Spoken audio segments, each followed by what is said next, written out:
Kami nagbabalik po dito sa Kaitana in Action, face to face. Narito po ang nagrereklamo si Erwin. Narito naman po ang kanyang kapatid na kanyang inirereklamo, si Jeffrey. Ate Pia, Kuya Alan, si Jeffrey at si Erwin. Jeffrey, no?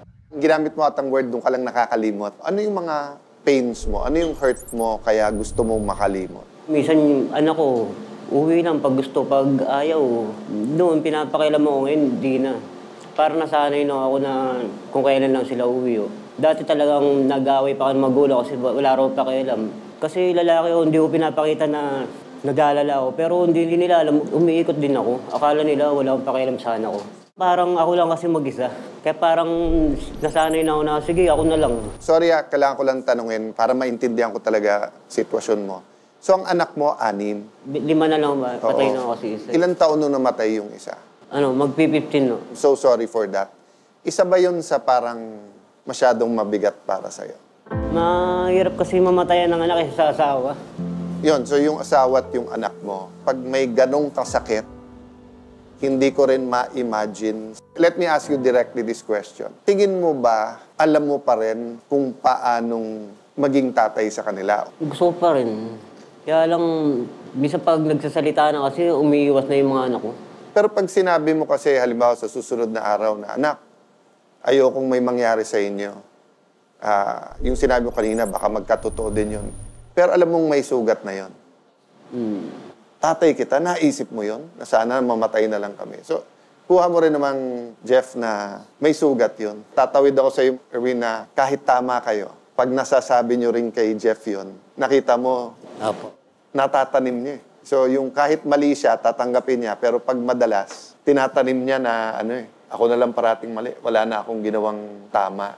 Jeff, gusto kitang tulungan dumating sa punto na nakikita mong may iba ding pwedeng puntahan na hindi mo kailangan magtago o makalimot at hindi alak yung solusyon. Talagang may masasakit sa buhay na kailangan nating makalimutan. Kasi pag hindi natin nakalimutan yon, we cannot deal with the pain. Maging conscious lang tayo doon na sa palagay niya, yes, may natutulong minsan, karaniwan wala, pero sinusumbat pa sa'yo. Sa'yo naman, ang dating naman, naawa ka sa mga pamangkin.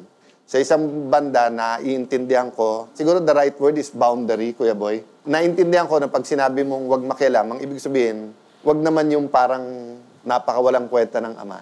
Pero wala namang atang tao na hindi gusto na yung kamag-anak hindi nakikialam. Kasi kaya nga kayo kamag-anak, di ba? Umaasa kami na maraming matutulungan dun sa diskusyon natin ngayon sa kalagayan nyo. Marami hong dumadaan sa ganyan. Idediretso ko na lang sa legal nyo na obligasyon. Klaro kasi yung batas natin na, Jeffrey, ikaw ay may obligasyon sa mga anak mo na alagaan sila. Kahit anong sama ng loob mo sa mundo, kahit anong lungkot mo na nawalan ka ng asawa, nawalan ka ng anak, kanya-kanya tayong bit-bit na problema. Pero yung pagiging tatay o nanay natin, pasan na natin yung buong buhay natin. Tao tayo may emotions tayo, hindi naman tayo robot hindi naman tayo computer. May nararamdaman tayo. Pero ang kailangan iuna parati ang pagiging isang magulang. Dahil hindi naman nila piniling mabuhay. Kayo may kagagawa nun.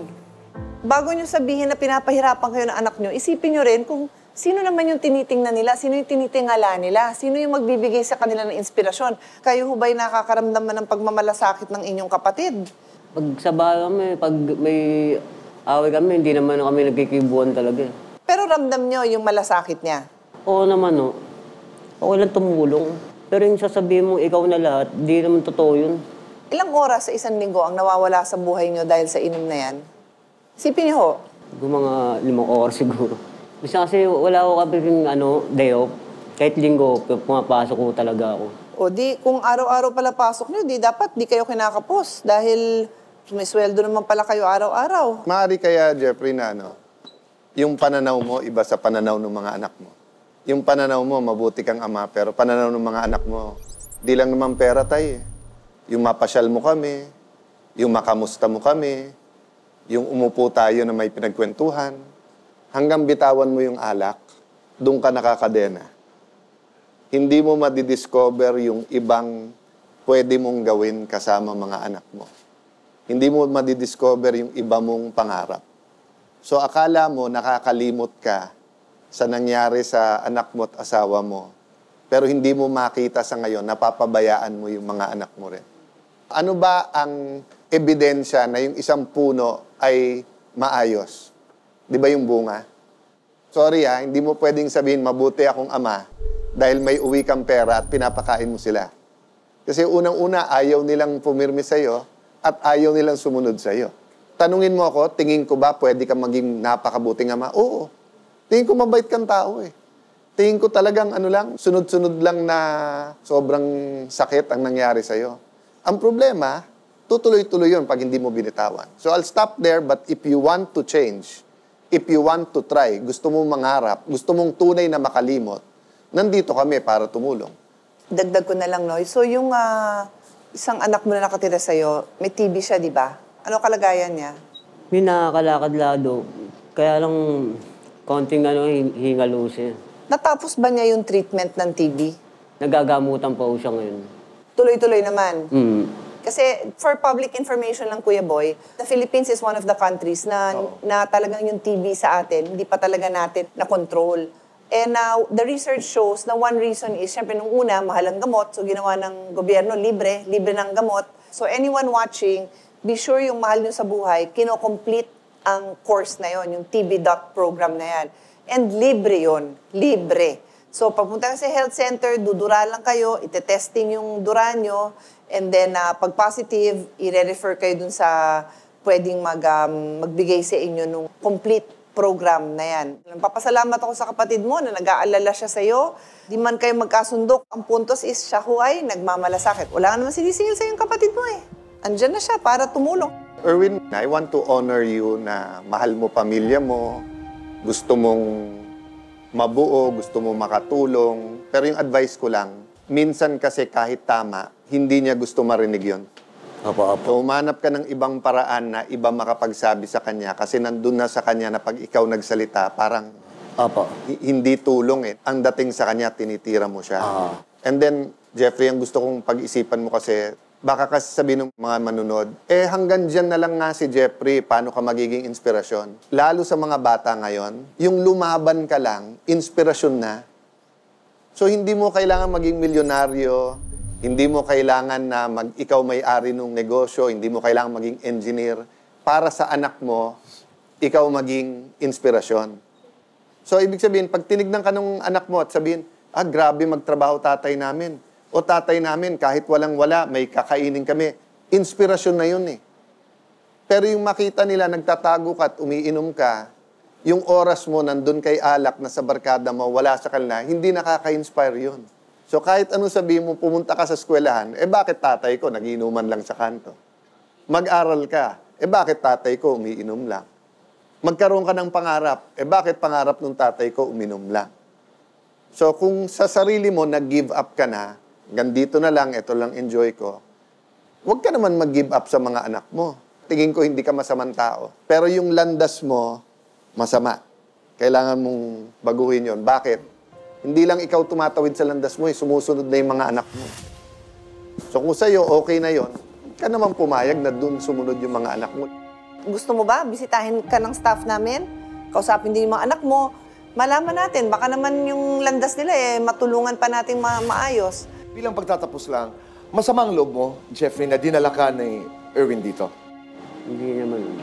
Ang tanong ko naman, Erwin, ano ang nag-udyok sa'yo para pumunta dito sa Cayetano in Action para ireklamo ang iyong kapatid? Kahit kaunting counseling lang, para malaman niya po yung mga nagagawa niya na akala niya tama. Pero sa realidad po ng buhay natin na talagang mali. Kasi ang madalas nakakausap niya po yung mga kainuman niya. Parehas lang din po niya na ganun ang pananaw sa buhay. So hindi po siya totally nakakatulong. Hindi namin hihiwalayan ang inyong kwento. Dadalawin kayo. Kausapin mo rin nanay mo at kapatid mong babae. Pwede bang 1 linggo, 1 buwan, walang maririnig na masama sa bibig niyo si Jeff? Baka pwede kayong magkamayang bago umalis kasi nga, ang feeling ng kapatid mo, wala siyang kasama nandiyan ka lang naman pala. Diba? Ang feeling ko naman sa'yo, gusto mo talagang tumulong. Tama ba? Opo. Siya naman ang kuya.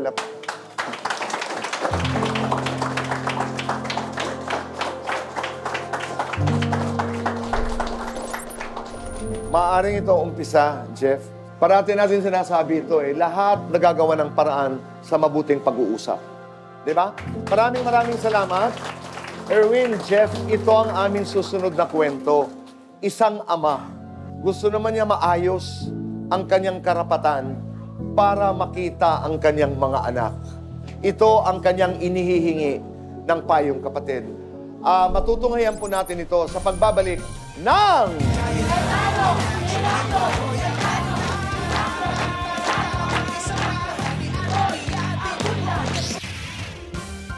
Nagkaroon ng pagkakataon ng magkapatid na sina Erwin at Jeffrey na mag-usap ng masinsinan sa isang hapunang hinandog ng Cayetano in Action with Boy Abunda para sa kanila.